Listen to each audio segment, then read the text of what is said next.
کے بابا سے بلند ایسا ہوا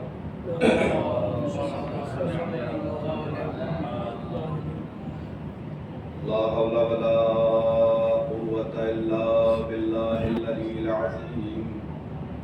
أعوذ بالله من الشيطان الرجيم بسم الله الرحمن الرحيم الحمد لله الذي هدانا لهذا وما كنا لنهتدي لولا أن هدانا الله لقد جاءت رسل ربنا بالحق والصلاة والسلام على تحية والإكرام على سيد أسل ما في الوجود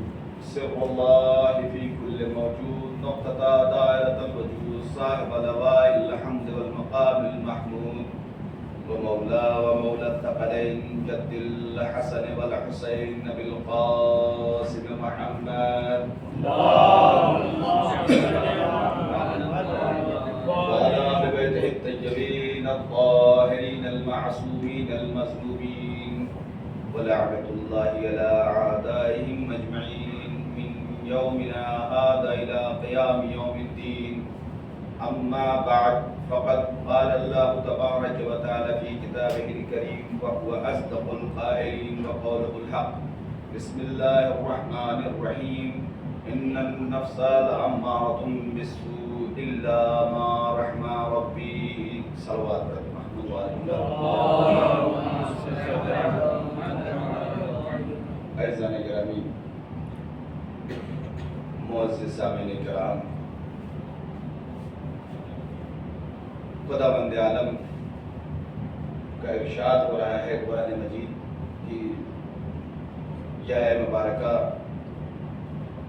جو انسان کو ترغیب دیتی ہے اس بات کی طرف اور متوجہ کراتی ہے اس بات کی طرف کہ اے میرے بندے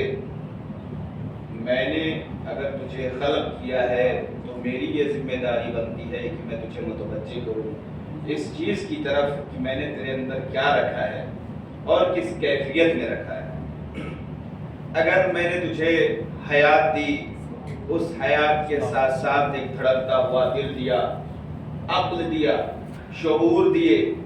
اس کے ساتھ ساتھ میں نے تجھے ایک نفس جیسی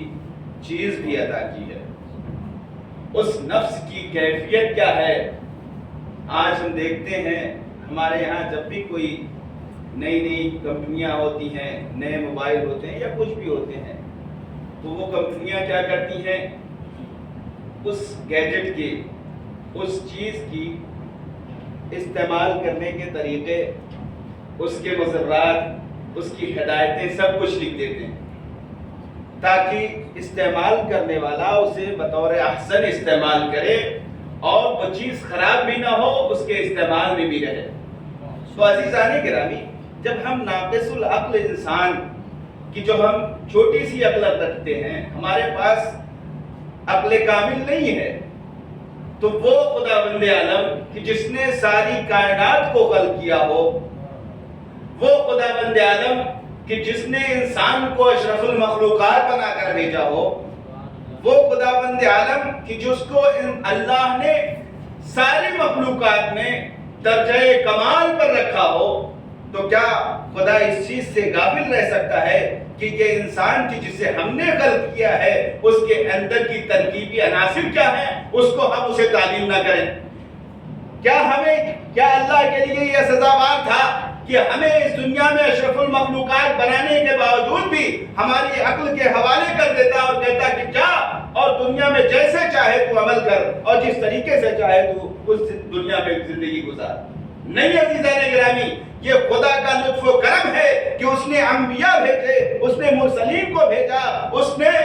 اپنی کتابوں کو نازل کر کے ہمیں تعلیم دی ہے کہ دیکھ انسان، ہم نے تجھے پیدا کیا ہے اور ہم تجھ سے جو چاہتے ہیں وہ عبادت چاہتے ہیں کہ دنیا میں جا کر تو عبادت کو انجام دے، اور عبادت کو انجام دینے کے لیے، عبودیت کے درجے پر فائز ہونے کے لیے، اشرف المخلوقات کے انتہا تک پہنچنے کے لیے تیرے لیے ضروری ہے کہ تو ہماری گائیڈ لائنز پر عمل کر، تو ہمارے بتائے ہوئے طریقے پر عمل عبادت کر، تبھی تو اس دنیا میں کامیاب ہو سکتا ہے، ورنہ یہ تیرا جسم جس طریقے سے ہماری زندگی میں ہم اپنی چیزوں کے لیے اتنے محتاج ہوتے ہیں کہ اس کے مضرات سے پرہیز کرتے ہیں، تو اللہ نے کہا اگر تجھے اس دنیا میں بھی باقی رہنا ہے اور آخرت میں بھی باقی رہنا ہے، تجھے ہمارے اصول پر عمل کرنا پڑے گا، ہمارے قرآن پر عمل کرنا پڑے گا، فرامین اہل بیت پر عمل کرنا پڑے گا۔ ایک صلوات پڑھیں محمد و آل محمد پر۔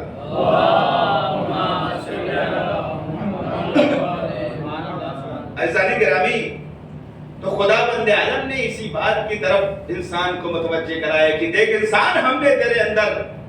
نفس جیسی کیفیت رکھی ہے۔ درود پڑھیں محمد و آل محمد۔ ہم نے تیرے اندر ایک نفس جیسی چیز رکھی ہے کہ جس کو تجھے پہچاننا بے حد ضروری ہے۔ ہماری بنیاد ہی اسی پر ٹکی ہوئی ہے کہ اگر ہم نے نفس کی معرفت حاصل نہ کی تو ہم گویا راہ راست سے بھٹکنے کے ہمارے لیے بے حد زیادہ امکانات پائے جاتے ہیں۔ کیوں؟ اس لیے کہ یہ دنیا سو سے بھری ہوئی ہے، برائیوں سے بھری ہوئی ہے، لذات سے بھری ہوئی ہے، اور یہ ساری لذتیں، یہ ساری شہوتیں اس دنیا کی اللہ کی طرف نہیں لے کے جاتی ہیں، بلکہ اگر انسان اپنے آپ میں اور اللہ کی بتائی ہوئی فرامین پر عمل نہ کرے بلکہ اپنے آپ سے کرنا چاہے تو یاد رکھے وہ انسان کبھی بھی کامیابی کی طرف نہیں جا سکتا، فحش و فحاشی میں مبتلا ہو جائے گا، برائیوں میں مبتلا ہو جائے گا۔ لہذا اللہ نے ان برائیوں سے بچانے کے لیے انسان سے کہا کہ اے میرے بندے، دیکھ تیرا نفس ہے جو تجھے سو کی طرف ہمیشہ دعوت دے گا، جو تجھے برائی کی طرف ہمیشہ دعوت دے گا۔ اگر تجھے بچا سکتا ہے کوئی تو وہ ہے میری ذات کہ جس نے تجھے خلق کیا ہے، وہ تیرے نفس کو بھی اس کی صحیح کیفیت میں رکھ سکتا ہے، اس کے پاس اتنی قدرت ہے۔ بس فرق اتنا ہے کہ دیکھ تو اس نفس پر اللہ نے جو بتایا ہے اس پر چلنے کی کوشش کر، ہم تمہیں توفیق عطا کریں گے، ہم تم اس میں برکتیں عطا کریں گے، تو ہمارے کہنے پر عمل کر، ہم تجھے نجات عطا فرمائیں گے۔ اسی لیے خدا بند عالم نے ارشاد فرمایا ان النفس لامارۃ بالسوء الا ما رحم ربی۔ ہاں، اس وقت تک انسان کا نفس اسے دھوکہ دے سکتا ہے کہ جب تک وہ بارگاہ الہی سے منسلک نہ ہو جائے، لیکن جب خدا کے ذات سے منسلک ہو گیا، خدا سے لو لگا لیا، تو یقین مانے ساری کائنات ایک طرف ہو کر گمراہ کرنے کی کوشش کرے گی، لیکن جسے اس کا رب بچانا چاہے اسے کوئی گمراہ نہیں کر سکتا۔ ایک صلوات پڑھ محمد و آل محمد۔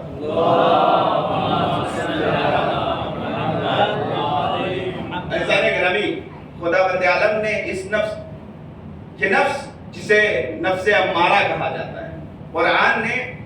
3 جگہوں پر ہمیں نفس کی 3 کیفیتوں کے بارے میں بتایا۔ ایک اس آیت مبارکہ میں کہ جسے میں نے اپنا سرنامہ سخن قرار دیا کہ ان النفس لامارۃ بالسوء، کہ بے شک انسان کا نفس، اور یہی ہماری بنیاد ہے۔ اگر ایک انسان صحیح معنوں میں اس چیز کی معرفت کر لے تو یقین مانیے کہ معاشرہ اس کا احسن معاشرہ ہوگا، اس کی زبان بہترین زبان ہوگی، اس کا کردار بہترین کردار ہوگا، اس کا اخلاق بہترین اخلاق ہوگا، وہ ایک واقعی معنی میں اللہ کا ایک عبادت گزار بندہ ہوگا، اللہ کا نیک بندہ ہوگا۔ تو خدا بند عالم ارشاد فرماتا ہے کہ ان النفس لامارۃ بالسوء، کہ بے شک انسان کا نفس جو ہے اسے برائیوں کی طرف زیادہ ترغیب دینے والا ہے۔ ایک یہ نفس ہو گیا۔ دوسرا نفس کہ جس کی قسم خدا کھا رہا ہے، ولا اقسم بنفس اللوامہ، کہ نفس لوامہ اللہ یہ بتانا چاہتا ہے کہ انسان دیکھ ہم نے تیری تخلیق کی ہے تو ہم تجھے تعلیم بھی دے رہے ہیں کہ تیرے اندر کون سی چیزیں ہیں جو تجھے برائی کی طرف لے جائیں گی اور کون سی چیزیں ہیں جو تجھے ہمارے راہ پر اور ہم تک پہنچانے والی ہیں۔ تو اللہ نے بتایا یہ نفس امارہ ہے، یہ نفس لوامہ ہے، اور اس کے بعد ایک تیسرا ذکر ملتا ہے جسے کہا جاتا ہے نفس المطمئنہ۔ سورہ فجر میں کیا کہا خدا بند عالم نے؟ یا ایتھا النفس المطمئنہ ارجعی الی ربک راضیۃ مرضیہ، یہ نفس مطمئنہ اپنے رب کی طرف پلٹ جا۔ عزیزان گرامی، تو خدا بند عالم نے ہمارے اندر جس نفس کو قرار دیا ہے وہ اس کی کیفیت اس کی کیفیت کو جانتا ہے بہترین طریقے سے کہ یہ انسان اگر ہم نے اس کو یوں ہی تنہا چھوڑ دیا تو یہ گمراہیوں کے راستے میں پڑ جائے گا، یہ فساد برپا کرے گا، یہ فتنہ برپا کرے گا۔ لہذا عزیزان گرامی، جہاں پر آپ دیکھیں کہ فساد ہے، لڑائی ہے، جھگڑا ہے، بدخلقی ہے، سوء عمل ہے، تو یہ سمجھ جائیے کہ وہاں پر رحمت پروردگار نہیں ہے، وہاں پر اللہ کا کرم نہیں ہے، کیونکہ اللہ نے وعدہ کیا ہے کہ جن سے رحمت خدا شامل ہو جائے گی اسے کوئی سو نہیں اس کا سو کوئی بگاڑ نہیں سکتا، کوئی برائی اس تک نہیں پہنچ سکتی۔ تو جہاں پر اختلاف ہو سمجھ جائیے کہ وہاں پر اللہ کا رحم شامل نہیں ہے، اللہ کا لطف شامل نہیں ہے۔ درود پڑھے محمد وآل محمد۔ اپنی ذاتی زندگی میں دیکھیں، جائزہ لیں اپنے آپ کا، اپنے مزاج کا، اپنے نفس کا، کہ ہم کس مرحلے پر ہیں اور کہاں تک ہمیں جانا ہے۔ عزیزان گرامی، اس نفس کا پہچاننا، ہمارے اندر دو چیزیں ہیں، نفس امارہ جو سو کی طرف دعوت دیتا ہے، نفس لوامہ کسے کہتے ہیں؟ نفس لوامہ جسے ہم آپ اپنی زبان میں کہتے ہیں کہ میرا ضمیر ہوتا ہے، یہی تو نفس لوامہ ہے کہ جو آپ کو ٹہو کے دیتا ہے جب کوئی غلط کام کی طرف آپ کی ترغیب ہوتی ہے، آپ کسی غلط کام کی طرف توجہ دیتا ہے، جو چیز آپ کے اندر سے آواز دیتی ہے وہی ہے نفس لوامہ، وہی ہے جو اللہ کی طرف سے آپ کو منع کرتا ہے کہ آپ اس بری چیز میں نہ پڑو۔ اگر گناہ کر لی ہے تو ملامت کرتا ہے، نماز ترک کر دی ہے تو ملامت کرتا ہے، روزے ترک کر دیے ہے تو ملامت کرتا ہے، کسی کے اوپر ظلم کر دیا ہے تو ملامت کرتا ہے۔ یاد رکھیے، جب تک یہ نفس آپ کا زندہ ہے یہ آپ کو ٹہوکے دیتا رہے گا، لیکن جس دن آپ کو یہ احساس ہو جائے کہ نماز چھوٹنے کے بعد یہ نفس آپ کو بیدار نہیں کر رہا ہے تو سوچئے آپ کے اندر کا نفس لوامہ ختم ہو چکا ہے، اور آپ پر نفس لوامہ اتنا غالب آ چکا ہے کہ اب آپ کے نفس لوامہ سے کوئی آواز بھی نہیں آ رہی ہے، آپ کا نفس لوامہ شکست خوردہ ہو گیا ہے۔ ایک صلوات پڑھ کر محمد وآل محمد۔ جس دن یہ آواز آنی بند ہو جائے، ایک جیسے ایک کوئی چور چوری کرتا ہے، پہلے دن اسے بڑا خوف ہوتا ہے، بہت سا ڈر رہتا ہے، اس کا ضمیر اسے ٹہوکے دیتا ہے، اسے جگاتا ہے، بیدار کرتا ہے کہ دیکھ یہ غلط کام ہے، نماز ترک کرتا ہے تو اس پہ ٹہوکے دیتا ہے، روزے نہیں رکھتا ہے اس پہ ٹہوکے دیکھتا ہے، کسی کے ساتھ ظلم کرتا ہے۔ تو عزیزان گرامی، یہی وہ نفس لوامہ ہے کہ جو آپ کو بیدار کرتا ہے اس بات کی طرف کہ دیکھیے غلط کام ہے۔ عزیزان گرامی، ان دونوں نفس لوامہ اور امارہ میں جب جدل چھڑتی ہے تو اس میں اگر آپ کے پاس اتنی استطاعت ہے، اتنی طاقت ہے کہ آپ نے اپنے نفس لوامہ کو زندہ رکھنے کے لیے آپ نے اس کی طرف قدم بڑھایا اور اس کی طرف قدم بڑھایا تو اس نے آپ کو نجات دی اور اس مرحلے پر پہنچائے گا۔ جب آپ نفس امارہ کے مرحلے سے نکل کر نفس لوامہ کی منزلوں کو طے کرتے ہوئے اس مقام پر آگے بڑھیں گے تو جو سب سے بڑا، سب سے آخری مرحلہ ہے وہی ہے نفس مطمئنہ کا مرحلہ، کہ جہاں پر جا کر انسان اپنے رب سے ایسا راضی ہو جاتا ہے کہ وما تشاءون الا ان یشاء اللہ کی صدائیں بلند ہوتی ہیں۔ ایک صلوات پڑھو محمد وآل محمد۔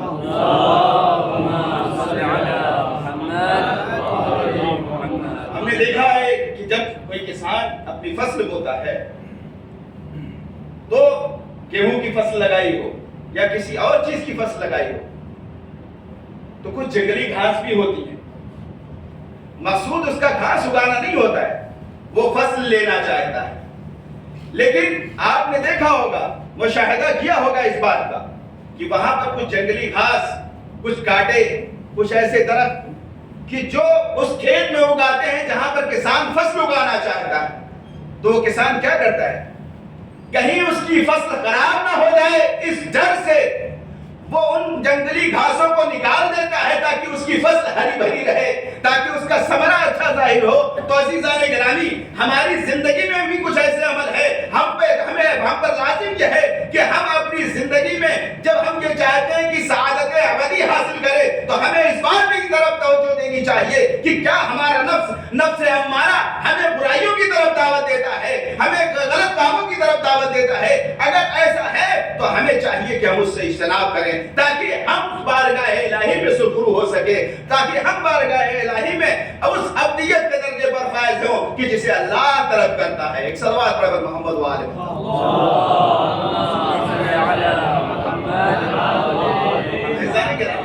ایک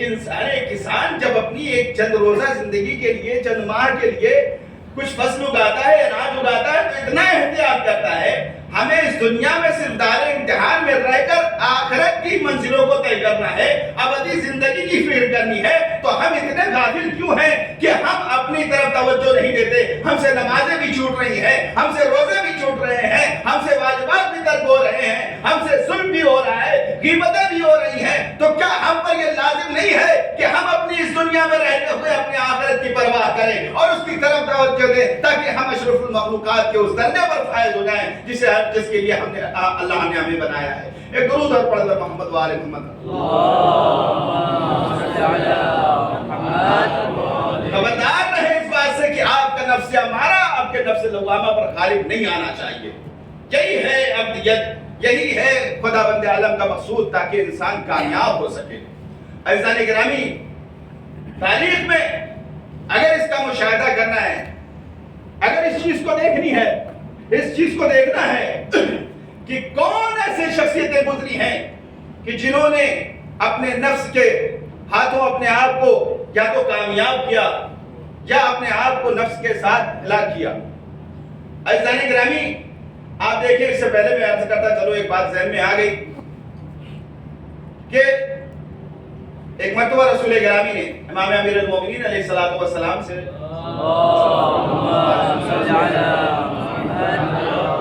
امیر المومنین اسلام روایت نقل کرتے ہیں کہ پیغمبر گرامی نے ایک سپاہیوں کی کچھ ٹکڑی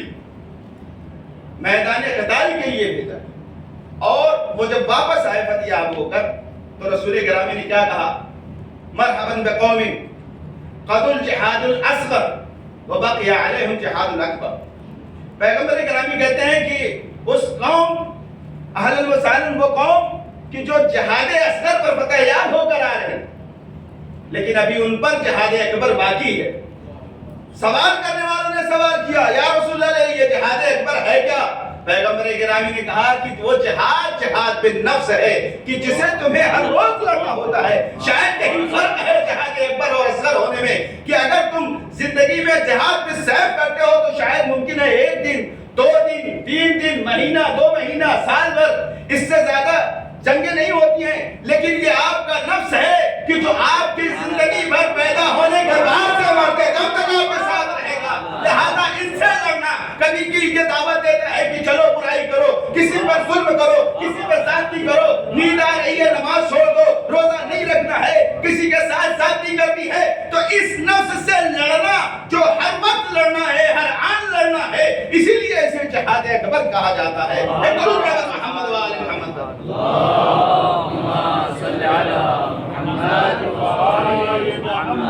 کیونکہ اگر یہ جہاد اصغر نہیں کرے گا تو ممکن ہے اس کا کیونکہ یہ جہاد اکبر اگر نہیں کرے گا تو ممکن ہے کہ وہ جہاد اصغر میں بھی خطا کر جائے، کیونکہ جب اس کا نفس اسے باطل کی طرف بلائے گا تو یہ جہاد بھی جہاد اصغر بھی اس کا کامیاب نہیں ہوگا۔ کیوں؟ اس لیے کہ جہاد اکبر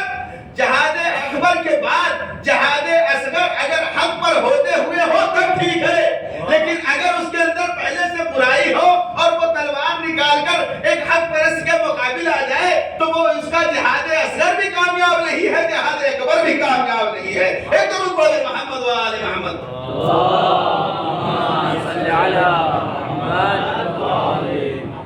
عزیزان کرام، جہاد بالنفس کرنا سب سے زیادہ اور ہر ایک کے لیے ہے، ہر کو سنا کس اس بات کی طرف اس کو متوجہ ہونا چاہیے کہ ہمیں اپنی زندگی میں کس طریقے سے اپنے آپ کو اس معیار کا بنانا ہے کہ جو بارگاہ خدا بندی میں ہمیں سپرو کرنے کے لیے جو ہے کافی ہو۔ عزیزان گرامی، تاریخ کا اگر ہم جائزہ لیتے ہیں کہ کون سی ایسی شخصیتیں ہیں، تو آئیے کچھ تاریخ کی جھلکیوں میں دیکھتے ہیں، تاریخ کے اوراق پلٹ کے دیکھتے ہیں کہ کون سے ایسے ہیں کہ جنہوں نے نفس کی پیروی کی، کسی نے نفس لوامہ کی، کسی نے نفس امارہ کی، تو ان شخصیتوں کو دیکھتے ہیں۔ آئیے ہم دیکھتے ہیں کہ وہ افراد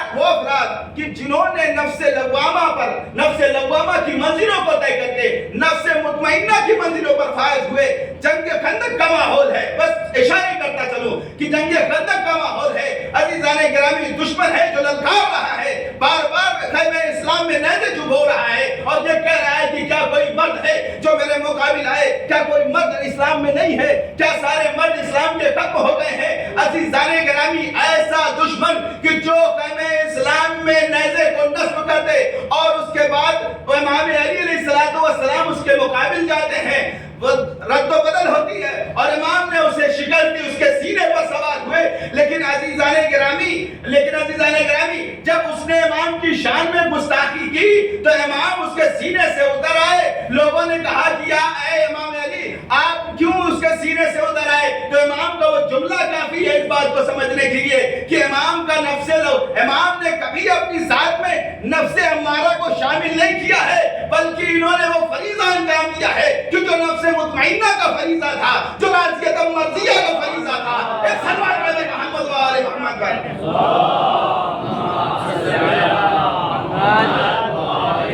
عزیزان گرامی، اگر تاریخ میں اور بھی دیکھنا ہے تو آئیے دیکھیے شب ہجرت ایک نفس مطمئنہ جو بستر رسالت پر ہے، باوجود اس کے کہ مشرکین مکہ کی تلواریں لٹک رہی ہے، لیکن اطمینان قول رسول پر اتنا ہے کہ بستر رسالت پر سو رہے ہیں، کسی طرح کوئی جان کو خطرہ نہیں ہے۔ لیکن ایک نفس ہمارا جو نبی کے ساتھ غار میں ہے، اسے اتنی بے چینی ہے کہ نبی آواز دے رہے ہیں، کہ اے میرے صحابی، تو میرے ساتھ ہے، اللہ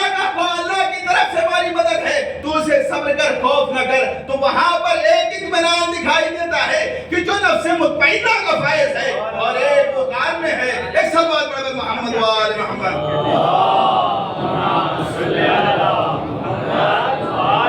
عزیزان گرامی، اس کے علاوہ تو نفس امارہ اور نفس لوامہ کس حد تک انسان کو لے جا سکتا ہے اور کہاں تک پہنچا سکتا ہے؟ عزیزان گرامی، تاریخ میں آئے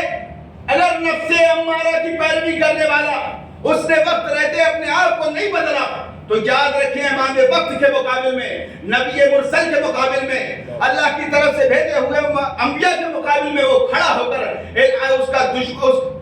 کر اسلام کے پرچم کو، اللہ کے نام کو مٹانے تک کی کوشش کر سکتا ہے۔ عزیزان گرامی، امیر المومنین علیہ السلام جو خلیفہ وقت ہیں، تو ایک نفس امارہ یوں کہہ لیجئے کہ اونٹ پر بیٹھ کر جنگ جمل میں علی کے مقابل آ گیا۔ ایک نفس امارہ جنگ جمل میں علی کے مقابل آ گیا۔ رسول اس نفس امارہ کو تنبیہ کر رہے ہیں کہ دیکھ تو سمجھ جا، تجھے جب ہوا کے کتے بھونکے تو یاد رکھ تو بادل پر ہے۔ رسول نے تنبیہ کی، لیکن نفس امارہ اتنا غالب تھا کہ رسول کی تنبیہ بھی اسے سمجھ میں نہ آئی۔ تو عزیزان گرامی، وہ خلیفہ وقت کے مد مقابل آ گئی اور علی کے خلاف تلوار کھینچی۔ لیکن عزیزان گرامی، نفس مطمئنہ اپنے اطمینان کے ساتھ اس باطل اور فتنے کو کاٹ کر اسے ختم کر کے اس طریقے سے بتا دیا کہ دیکھو، جب بھی نفس امارہ اور نفس لوامہ، نفس مطمئنہ کا مقابلہ ہوگا تو یاد رکھو اللہ کی مدد نفس مطمئنہ کے ساتھ ہے، اللہ کی مدد نفس راضیۃ مرضیہ کے ساتھ ہے۔ ایک درود پڑھیں محمد و آل محمد پر۔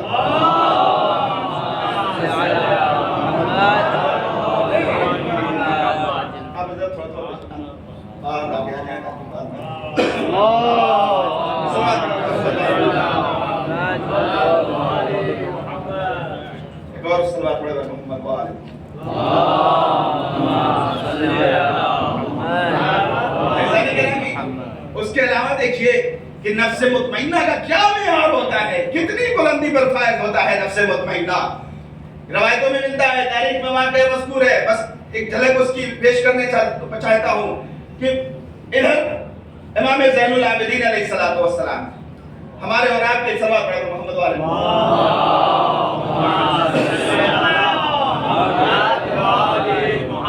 نفس مطمئنہ کا کیا معیار ہے، کتنی بلندی ہے۔ عزیزان گرامی، چوتھے امام سجاد علیہ السلام مصلی عبادت میں گھر میں ہیں، گھر میں عبادت کے فریضے کو انجام دے رہے ہیں، اور ہمارے اور آپ کے پانچویں امام محمد باقر علیہ السلام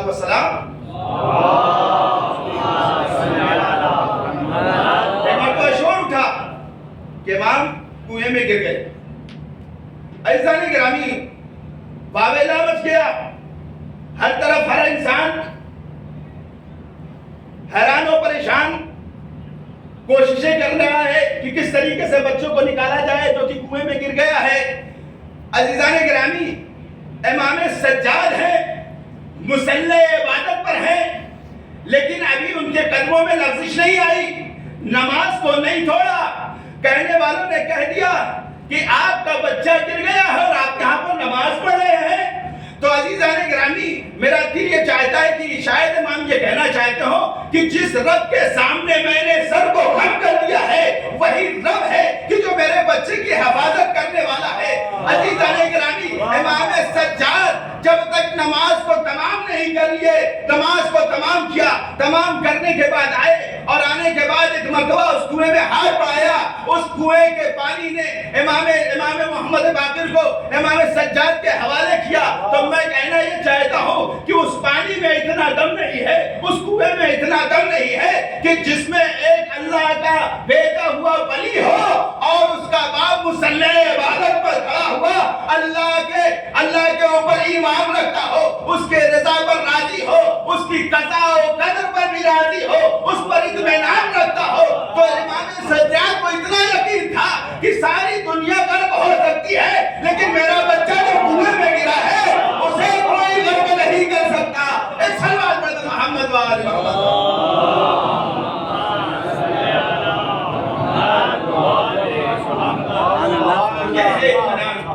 نفس مطمئنہ کا کہ جو قضا و قدر الہی پر راضی ہوتا ہے۔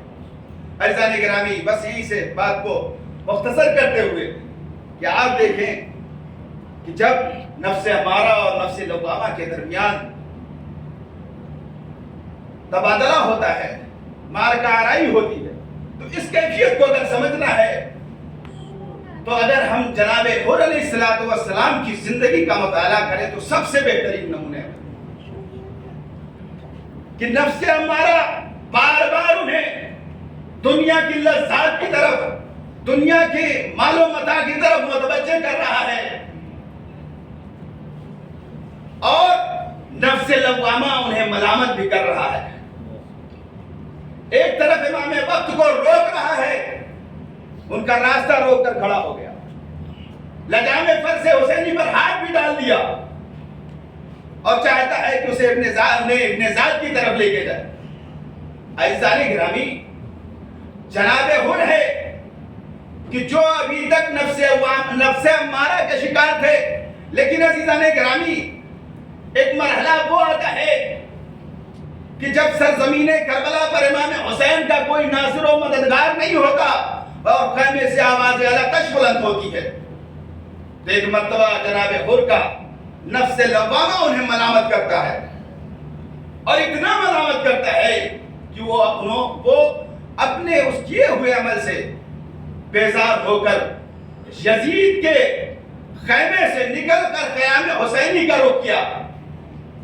عزیزان گرامی، تو یہ جناب حر ہے کہ جو ایک ہی وقت میں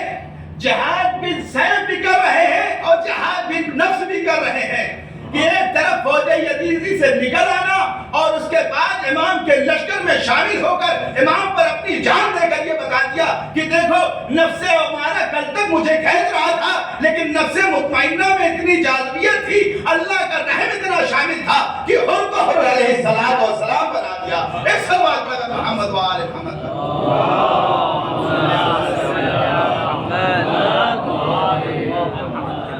عزیزان گرامی، یہ ہے نفس امارہ اور نفس لوامہ کی کیفیت کہ جس کو ہر انسان کو اس کی طرف متوجہ رہنے کی ضرورت ہے تاکہ ایسا کہیں نہ ہو اس کے ساتھ کہ وہ اس دنیا میں رہتے ہوئے غفلت کا شکار ہو جائے اور اس کا نفس اسے کھینچ کر لے کے چلا جائے اس راہ پر کہ جہاں سے اسے دنیا میں بھی خسارہ ہو اور آخرت میں بھی خسارہ ہو۔ عزیزان گرامی، مسلمان تو دونوں طرف تھے، ایک کہ جو حامل نفس امارہ تھے، ایک وہ کہ جو نفس لوامہ اور نفس مطمئنہ کے مالک تھے۔ دونوں ہی میدان کربلا میں ایک دوسرے کے مد مقابل آتے۔ عزیزان گرامی، دائرہ اتنا تنگ ہوا کہ وہ کہ جو ساقی کوثر کا لال ہے ان کے اہل و عیال ہیں سرزمین کربلا پر آواز الاتش بلند اجرکم اللہ زادارو آج محرم کی 5ویں تاریخ ہے مسلسل مصائب سنتے چلے آ رہے ہیں میں چاہتا ہوں کہ آج جناب علی اکبر کا مصائب وہ علی اکبر کہ جن کے جانے پر مولا نے 3 بار کم گریہ کیا وہ بھی گریہ داڑھے مار مار کر گریہ کیا بابا سے بلند گریہ کیا ایک مرتبہ جناب علی اکبر کو رخصت کرتے ہوئے ایک مرتبہ جناب علی اکبر کے سینے سے بچی کا پھل نکالتے اللہ اکبر اور ایک مرتبہ جب حسین یکو تنہا ہے کوئی ناصر و مددگار نہیں کوئی معاون نہیں اور امام حسین زخموں سے چور چور جوان لال کے لاشے کو اٹھا کر خیمے کی طرف لا رہے ہیں امام زارو قطار رو رہے ہیں اجرکم اللہ زادارو جناب سیدہ کو ان کے لال کا برسا دینے والوں امیر المومنین کو ان کے خانوادے کا برسا دینے والوں جناب علی اکبر بابا کی خدمت میں آئے گا بابا مجھے رن کی رضا دے دیجئے کہا ہے بیٹا علی اکبر ارے میں تمہیں کیسے مرنے کی اجازت دے دوں جاؤ اپنی پھوپھی اماں سے رن کی اجازت لو روایتیں بتاتی ہیں کہ جناب علی اکبر نے ایک نہیں کئی اجازتیں لی ہے جناب زینب سے اجازت لی اپنی ماں لیلا سے اجازت لی اور اس کے بعد وقت کا بھی امام سجاد کی جو اس وقت عشق عالم میں تھے جناب علی اکبر آئے اور کہا ہے بھیا خدا حافظ مجھے رن کی اجازت کے لیے اجازت دیجئے عزادارو جناب علی اکبر ہیں اور مولا کی خدمت میں آئے ایک مرتبہ راوی کہتا ہے کہ جس وقت جناب میں نے وہ 2 منظر دیکھے کہ ایک مرتبہ جب امام حسین آخری وقت میں خیمے سے رخصت ہو رہے تھے تو کبھی خیمے کا پردہ اٹھتا تھا کبھی خیمے کا پردہ گرتا تھا اور ایک وہ وقت ہے کہ جب جناب علی اکبر خیمے سے بار بار باہر آنا چاہتے ہیں تو راوی امام سے پوچھتا ہے آخر کیا ماجرا ہے امام کہتے ہیں ارے جب میرا لال علی اکبر خیمے سے باہر آنا چاہتا ہے کبھی اس کی پھوپھی علی بن کر اسے رخصت کرنا چاہتی کبھی بہنیں علی بن کر رخصت کرنا چاہتی ہیں اجرکم اللہ زادارو مولا حسین نے دستار باندھی ایک مرتبہ دست دعا بلند کی اے میرے پروردگار تو گواہ رہنا آج میں اسے مقتل میں بھیج رہا ہوں کہ جو صورت میں سیرت میں تیرے رسول سے مشابہ ہے آزادارو جناب علی اکبر مقتل کی طرف بڑھے ابھی چند قدم آگے بڑھے تھے کسی کے گرنے کی آواز آئی اکبر نے پیچھے مڑ کے دیکھا تو کیا دیکھا ارے صحیح باپ ہے کمر کو تھامے ہوئے مقتل کی طرف چلا رہا ہے اور ایک آواز دیتا جاتا ہے محلن محلہ اے میرے بیٹا ذرا حصہ چلو آزادارو جناب علی اکبر بابا کی خدمت میں آئے کہا بابا آپ تو مجھے رخصت کر چکے تھے آخر کیوں میرے پیچھے آ رہے ہیں تو باپ کا ایک جملہ ہے میرے بیٹا علی اکبر کاش کی تم بھی صاحب اولاد ہوتے تو معلوم ہوتا کہ ایک صحیح باپ کے دل میں جوان کی کیا محبت ہوتی ہے اجرکم اللہ زادارو امام نے کہا بیٹا علی اکبر دیکھو جب تک تمہارا اور میرا سامنا رہے مڑ مڑ کے دیکھتے رہنا آزادارو کیوں نہ ہو امام کو اتنی تڑپ ارے یہ تو رسول کس کا شبیہ ہے یہ تو جب بھی امام کہتے ہیں کہ جب بھی میں اپنے نانا کی زیارت کا مشتاق ہوتا تھا تو میں اپنے بیٹے علی اکبر کے چہرے کی طرف نظر کر لیتا تھا آزادارو جناب علی اکبر مقتل میں آئے اور آنے کے بعد بہت سے ناریوں کو فنار کیا لڑتے لڑتے جب پیاس نے بہت پریشان کیا ایک مرتبہ پھر وہ امام کی خدمت میں آئے اور آنے کے بعد کہتے ہیں اے مولا اے بابا اور پیاس مارے ڈال نہیں ہے ورنہ میں ان لہینوں کو جھنگ کا مزہ چکھا جسر دیتا دادارو امام نے کہا ہے بیٹا علی اکبر اے مظلومی فرزند ساکیے کا سر کہ جوان بیٹا ہے زندگی میں خواہش کر رہا ہے لیکن ایک قطرہ آب نہیں جو